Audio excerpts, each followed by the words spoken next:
There is a file sitting in a research center in Boston. It contains the brain scan of a child who was 12 when the first image was taken. The scan shows something the clinicians at the time did not know how to name. Today, that file is one of the most cited records in forensic psychiatry, not because the child became a killer, because the scan shows exactly when the neurological switch was flipped.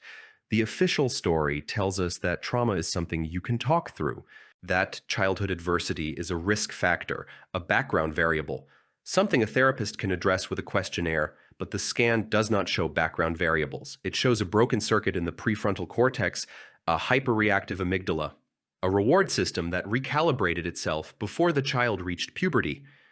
If you have ever read a headline about a violent offender and felt the explanation was too simple, you know that uneasy feeling of missing data. The courts call it a history of abuse.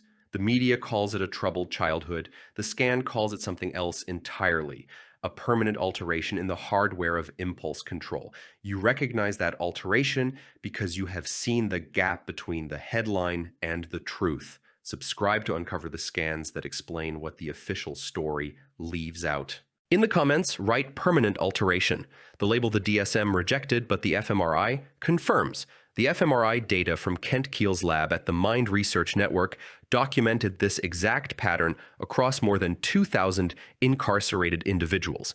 What they found was not a lack of empathy. It was an empathy system that had been overactivated so early and so consistently that the brain learned to shut it down as a survival mechanism. The child who flinched at every sound grew into the adult who flinched at nothing. That is not healing. That is neurological adaptation to a world that never stopped being dangerous. Here's what the scan reveals. The amygdala, the brain's threat detection center, shows hyperactivity in individuals who experienced chronic childhood trauma. But hyperactivity is the first phase. After prolonged activation, the amygdala begins to atrophy.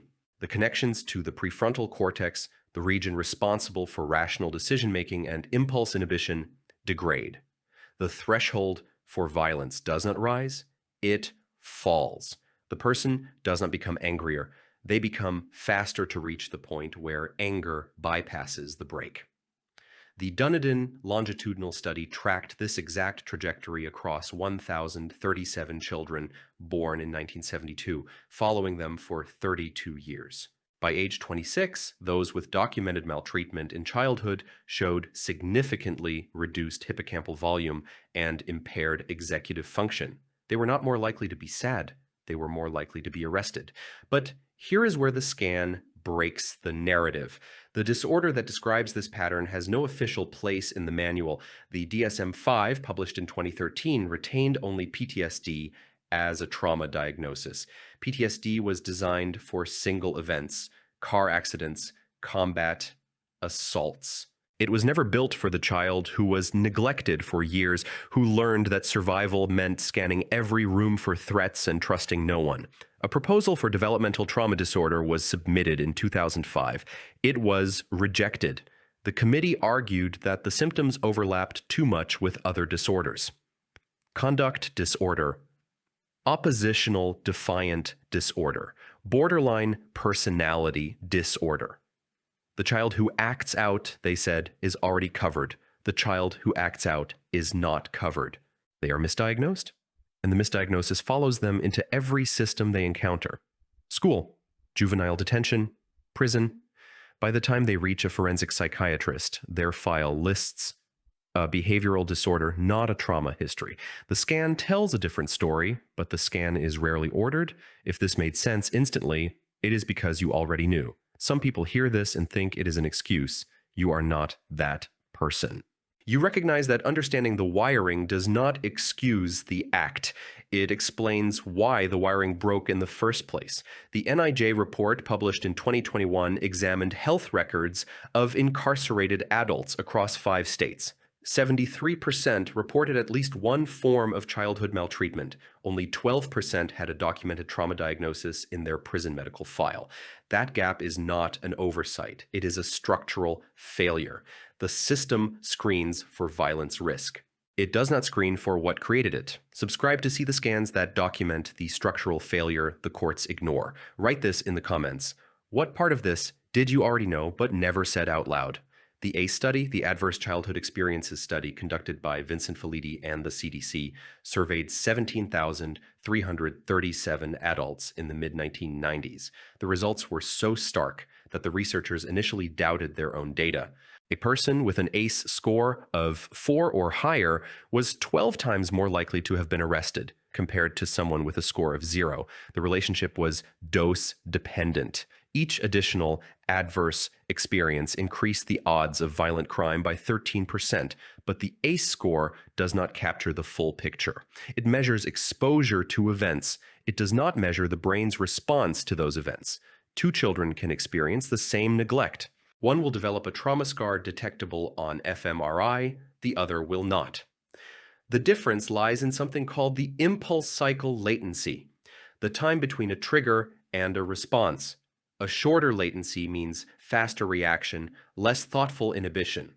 The child with the trauma scar has a latency that is measurably shorter. The scan shows it. The behavior shows it. The court record shows it.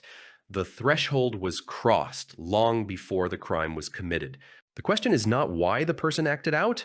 The question is why the break never formed. The impulse cycle does not start with a thought. It starts with a physiological state, is a heart rate that ticks upward before the conscious mind registers a threat. In a person with an intact prefrontal cortex, that acceleration is followed by a dampening signal. The amygdala sends an alert, and the cortex evaluates. Is this actually dangerous? If not, it sends a suppression signal back. The system stabilizes. In a person with a trauma scar, that dampening signal is weak. The amygdala remains activated longer. The heart rate stays elevated. The body continues to prepare for a fight that has not yet begun. By the time the conscious mind catches up, the threshold for action has already been crossed. The violence is not a decision. It is a delayed release of a system that never learned to stand down. This is where the research of James Blair at the National Institute of Mental Health becomes critical. Blair mapped what he called the violence inhibition mechanism, a neural circuit that triggers distress in response to signs of suffering in others. In healthy individuals, seeing fear or pain in someone else activates the amygdala and the ventromedial prefrontal cortex. The result is an automatic break. You do not choose to stop hitting. Your brain stops you. In individuals with a history of chronic trauma, that mechanism does not function the same way. The distress signal is attenuated. The break does not engage. Not because the person does not care, because the circuit that creates the distress response was worn down by years of overactivation. The child who saw violence daily stopped responding to it. The adult who emerges from that childhood carries a brain that treats suffering as background noise. The archival records from the 17th century executioners' guilds in Germany reveal something consistent with this finding. Executioners were trained to suppress the violence inhibition mechanism through repetition and desensitization. They began their careers as apprentices, watching executions from a distance before participating.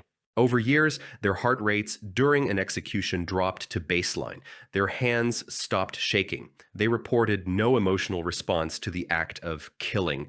The guildmasters described this as mastery. Modern neurology describes it as a learned dissociation response. The parallel is uncomfortable. The gang member who grows up in a neighborhood where violence is chronic undergoes the same neurological training, not through apprenticeship in a guild, through exposure. The brain adapts to the environment it is given. If that environment is dangerous, the brain optimizes for survival. Shorter impulse cycle latency, reduced empathy activation, faster threat assessment. These are not deficits. They are adaptations encoded into the tissue of the brain. The case of a juvenile offender from Philadelphia, documented in a 2018 study, illustrates the pattern. At age 14, he was charged with aggravated assault. His fMRI showed reduced amygdala activation when viewing images of distressed faces. The prosecuting attorney argued this proved he lacked remorse. The defense expert argued the opposite. that the reduced activation was evidence of trauma, not psychopathy. His AC score was 7 out of 10. He had been removed from his home at age 9. The court convicted him as an adult. The system does not distinguish between a broken circuit and a missing one. It treats both as evidence of character, but the scan distinguishes them. The fMRI of a psychopath shows a different pattern from the fMRI of a trauma survivor. The psychopath's amygdala does not activate at all when viewing distress. The trauma survivor's amygdala activates briefly and then shuts down. One is a failure to feel. The other is a learned survival response. You walk into a courtroom with 2 scans on a tablet. One shows a brain that never developed the circuit for empathy, the classic psychopathic pattern. The other shows a brain that had the circuit, used it until it burned out, and now runs on survival alone. The judge sees 2 defendants who committed the same crime. The scan sees 2 completely different neurological histories, but the law treats them identically. The question this raises is not whether trauma excuses violence. It does not. The question is whether the system can continue to pretend that every violent act comes from the same wiring, because it cannot. The data is too clear. The scans are too consistent. The ACE scores predict too precisely. You now know more about what actually drives a violent brain than most of the people who sit on juries. You know that the child with the trauma scar was never given the break that you were. You know that the 14-year-old in Philadelphia was not a psychopath. He was a child whose brain optimized for a world that should never have been his. That scan sitting in the research center in Boston is still there. It is still being cited. And the child it belongs to is now an adult, serving a sentence that was determined without a single reference to the image of his own brain. We have known for a decade what to look for. We keep pretending it is a moral choice, not a neurological lesion. But the scan does not pretend. It does not care about the legal definitions. It shows what is there. And what is there is a system that failed long before the crime was committed. If you want to understand the evidence before society catches up, look at the scans that are never ordered, the ones that sit in research archives, cited by academics, ignored by courts, the files that contain the story of a brain that was never given a chance to develop the break it needed. That file is still in the file in Boston. Subscribe to this channel so you are there when the courtroom finally reads it. In the comments, write "never ordered." Faux. The 2 words that describe a system that refused to look. Because that is the hard truth the fMRI reveals. The answer to the question that opened this investigation, what does a child's brain scan tell us about the adult who kills, is not a story about evil. It is a story about a system that failed to see what was visible on a screen. The broken circuit in the prefrontal cortex, the hyperreactive amygdala that eventually atrophied, the reward system that recalibrated for survival. All of it was there. All of it was documented, and nothing was done. The child in Philadelphia is now 30 years old. His file contains the fMRI, the ACE score of 7, the testimony about his removal from his home at age 9. It also contains the sentence.